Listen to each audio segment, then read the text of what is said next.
911. It took just a minute and a half for a mental health crisis to turn deadly. Right now he's holding a utility knife at his neck. In May, at their home in Lansing, a mother calls 911 to save her son from suicide. Does he still have the knife? Yes, he has it to his neck. He's in a lot of pain. Within seconds, the son turns on his mother. I can't stop it. Did he stab you? 42-year-old Brandon Labrie is now behind bars, charged with open murder. His father still trying to process how this could happen. I've seen a lot of things in my life, and it was, in my opinion, preventable.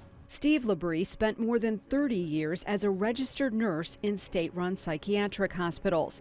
He says for years his son suffered from chronic pain and frequent seizures, the result of a car accident. Just weeks before the deadly attack, Brandon tried to kill himself by overdose. His father visited him in the hospital. I said, "Hey, Brandon, I have that hug for you." And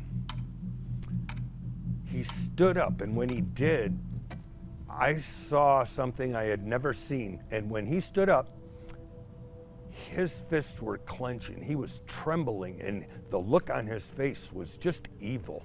Labrie says the nurses assured him they were waiting to get Brandon in a long-term mental health bed, but that never happened. I think a lot of us still have this notion that a hospital stay is like the old-fashioned days, right?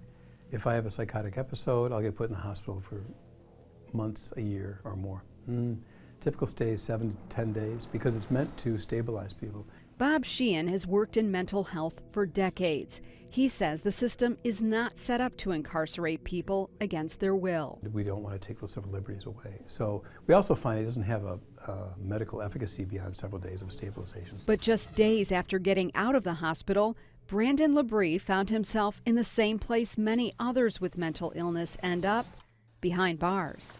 The structure of our mental health system is just broken. Rachel Murray co-founded an online support group for parents of children with severe or complex mental illnesses.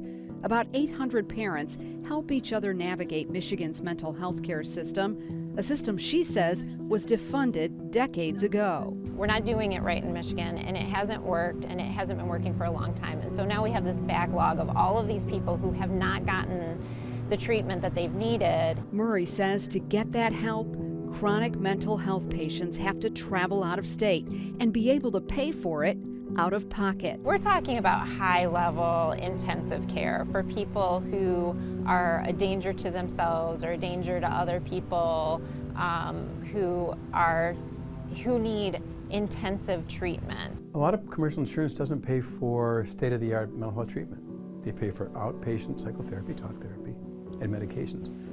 But we know that especially if someone has schizophrenia or bipolar or major depression, you need a lot of other modalities. He says Medicaid does pay for some of those services, but it's not available to everyone.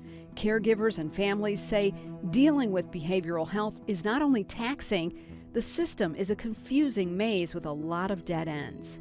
Honestly, I think you will get more information and more help by reaching out to another parent who has been through this, because you can talk to professionals in every area and they know their area, but they don't have a picture of the whole system. For Steve Labrie, it's too late.